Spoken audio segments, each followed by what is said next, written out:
તારીખ 4 જુલાઈ 2025ના રોજ ગાંધીનગર ખાતે નવા ચૂંટાયેલ સરપંચશ્રીઓ અને સદસ્યશ્રીઓનો અભિવાદન સમારોહ યોજાઈ રહ્યો છે. મહારાષ્ટ્ર સરકારના વકીલોએ બોમ્બે હાઈકોર્ટમાં સ્પષ્ટ કર્યું કે દિશા સાલિયાનના મૃત્યુના કેસમાં કોઈ શંકાસ્પદ માહિતી નથી. આદિત્ય ઠાકરેને દિશા સાલિયાન મૃત્યુ કેસમાં મળી ક્લીન ચીટ. હવે ટેસર કંપનીની બેવડી નીતિથી ભવિષ્યમાં રિલાયન્સ જેવું થાય તો નવાઈ નહીં. સરકારે બનાવેલ નિયમો અધિકારીઓને અને ઉદ્યોગપતિઓને નડતા જ નથી. બસ નાના માણસો માટે જ નિયમો બન્યા હોય તેવું અહીં લાગે છે. 3 જુલાઈ 2025 એસએફઆઈએના મુખ્ય કાર્યક્રમ SOMS 2025નું સફળ આયોજન ગાંધીનગર ખાતે મહાત્મા મંદિર કન્વેન્શન સેન્ટરમાં થયું હતું.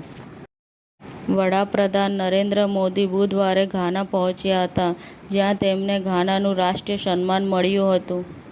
રાજ્ય સરકાર દ્વારા સૌ પ્રથમવાર ring fencing digital wallet transfer system અમલમાં મૂકવામાં આવી.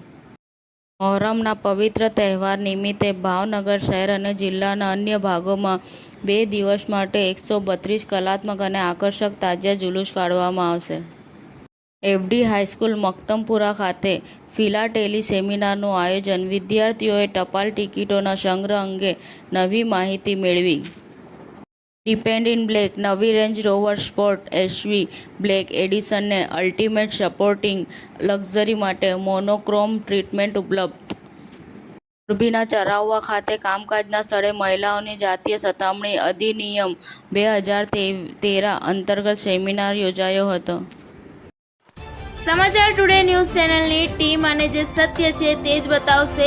આપ જોતા રહો સમાચાર ટુડે ન્યૂઝ ચેનલ.